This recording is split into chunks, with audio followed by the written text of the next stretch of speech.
دینا، برائی سے روکنا، یہ بڑا کمپلسری ہے۔ بخاری اور مسلم میں ایک اور حدیث ہے، نبی علیہ السلام فرمایا کہ نیکی کا حکم دینے والے اور برائی سے روکنے والوں کی مثال اس کشتی کی مانند ہے۔ اب دیکھیں کیسی حضور نے مثال بیان کی، جس کی 2 منزلیں ہوں۔ پرانے زمانوں میں بحری جہاز چلا کرتے تھے، اس کشتی کی 2 منزلیں ہوں، اوپر والی منزل کے لوگ جو ہیں پانی ان کے پاس رکھا ہو، نیچے والی جو منزل کے لوگ ہیں ان کے پاس پانی نہیں ہے، تو ان کو بار بار سیڑھیاں چڑھ کے اوپر پانی کے لیے جانا پڑتا ہے۔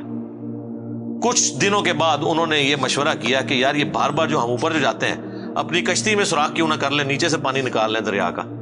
تو انہیں پتہ ہے جو کرے گا تو پھر ہوئے گا کہ حضور علیہ السلام نے فرمایا اب جو اوپر والی منزل کے لوگ ہیں جب ان کو یہ بات پتہ چلے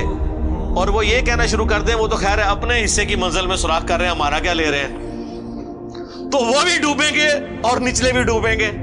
اور اگر وہ ان کو روک لیتے ہیں تو خود بھی بچ جائیں گے، ان کو بھی بچا لیں گے۔ حضور نے فرمایا یہ مثال ہے نیکی کا حکم دینے اور برائی سے روکنے کی، کہ جو لوگ نیک وہاں پہ موجود ہیں اگر وہ برائی سے باقی لوگوں کو نہیں نا روکتے تو ہم تو ڈوبے ہیں صنم، تمہیں بھی لے ڈوبیں گے، تمہیں اس لیے لے ڈوبیں گے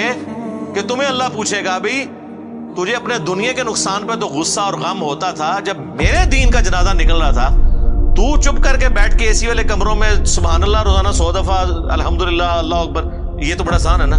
سبحان اللہ و بحمدی 100 دفعہ صبح 100 دفعہ شام نو، یہ تو کام پا کے رکھے، اصل جڑا کام کرنے تو کیتا ہی کوئی نہیں۔ Point to be noted. ایک اور حدیث ہے بخاری مسلم میں، نبی علیہ السلام فرمایا میں نے جہنم میں اپنے امتیوں میں سے بعض واعظین کو، واعظین یعنی علماء اکرام کی اتنی عزت ہے، ان کو دیکھا کہ وہ اپنے پیٹ کی انتڑیوں کے گرد جہنم میں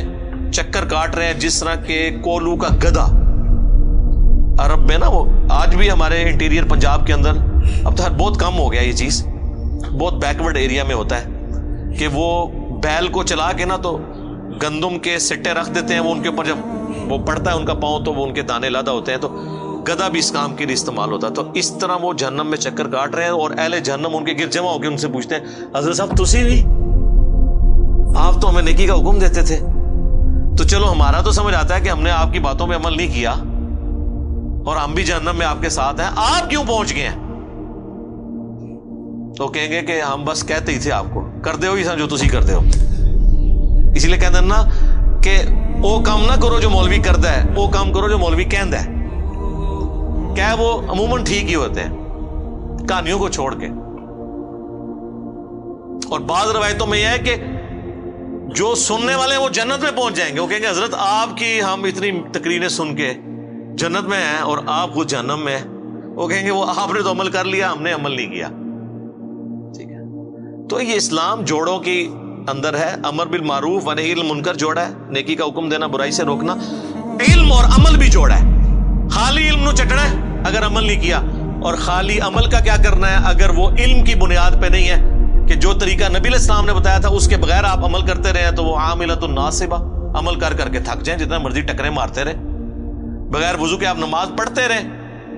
نماز تو کوئی نہیں ہونی جب تک آپ کو طہارت کے مسائل نہیں پتا ہوں گے، نماز کا طریقہ نہیں پتا ہوگا۔ تو یہ پیرلل میں دونوں چیزیں کمپلسری کمپلیمنٹری جڑی ہوئی ہیں۔ تو امر بالمعروف و نہی عن المنکر اس اعتبار سے بہت ہی امپورٹنٹ ہے۔ ایک اور حدیث ہے بڑی زبردست جامعہ ترمذی کے اندر کہ سیدنا ابوبکر صدیق رضی اللہ تعالیٰ عنہ نے یہ آیت تلاوت کی، یا ایھا الذین آمنوا علیکم انفسکم لا یضرکم من ضل اذا اہتدیتم، اے ایمان والو تم اپنی جان کی فکر کرو، تمہیں کوئی نقصان نہیں پہنچا سکے گا جو خود گمراہی پر ہے، تم اپنا کام سیدھا رکھو۔ اور حضرت ابوبکر نے کہا کہ تم یہ آیت پڑھ کے یہ سمجھتے ہو کہ تم خود نیکی کا کام کرتے رہو، جو برائی کرتے ہیں ان کا وبال تم پہ نہیں پڑے گا، تو یہ مطلب نہ لینا ہے اس آیت کا، کیونکہ میں نے خود رسول اللہ سے سنا تھا کہ اگر کہیں پہ لوگ موجود ہوں اور وہ برائی کو دیکھتے ہوں اور برائی کو روکنے کی کوشش نہ کریں تو عنقریب اللہ ان سب پہ عذاب بھیج دے گا، اور وہ دعا کریں گے ان کی دعائیں بھی قبول نہیں ہوگی، یعنی نیکوں کو بھی رگڑا لگ جائے گا۔ پھر اس آیت کا کیا مطلب ہے کیا ایمان والو تمہیں گمراہ کی گمراہی نقصان نہیں پہنچائے گی اگر تم ہدایت پہ ہو؟ مراد یہ ہے ہدایت پہ کون ہوگا؟ جو نبیوں کے طریقے پہ ہوگا۔ ہدایت پہ یہ ہے کہ آپ خود بھی سیدھے راستے پہ چل رہے ہیں اور لوگوں کو نیکی کا کہہ رہے ہیں، تو اب آپ ہیں ہدایت پہ۔ آپ کی دعوت کے باوجود کوئی برائی پہ چل رہا ہے نا، تو اب اس کا برائی پہ چلنا آپ کو نقصان نہیں پہنچائے گا۔ ہاں اگر آپ خود نیک عمل کر رہے ہیں، کسی کو روک نہیں رہے ہیں، تو اب اس کی برائی کا وبال بھی آپ پہ آ جائے گا۔ تو دیکھیں صحابہ کرام جو ہے نا، وہ کس طرح حضرت ابوبکر نے خطبہ دے کے کہا کہ ایسا غلط مطلب نہیں عہدہ لے لینا کہ جی بس میں سیدھا ہوں، بس ٹھیک ہے، باقی جان جدھر مرضی، میرا کیا لینا دینا۔ یہ اس صورت میں ہوگا جب آپ ان تک بھی بات پہنچا دیں اور پھر بھی وہ نہ مانے، پھر ٹھیک ہے، آپ کو کوئی نقصان نہیں ہوگا ان کی وجہ سے، ورنہ رگڑا لگ جائے گا۔ خیر اس کے اوپر میں کئی ایک احادیث بیان کر سکتا ہوں۔ To cut the story short, یہ کامیابی کے لیے امر بالمعروف و نہی عن المنکر بھی ضروری ہے، اور یہی وہ خوبی ہے جو ہمیں نبی علیہ السلام کی وجہ سے ملی، ختم نبوت کی وجہ سے، اور وہ اس لیے کہ پوری کائنات کے لیے آپ کو پیغمبر بنا کے بھیجا گیا۔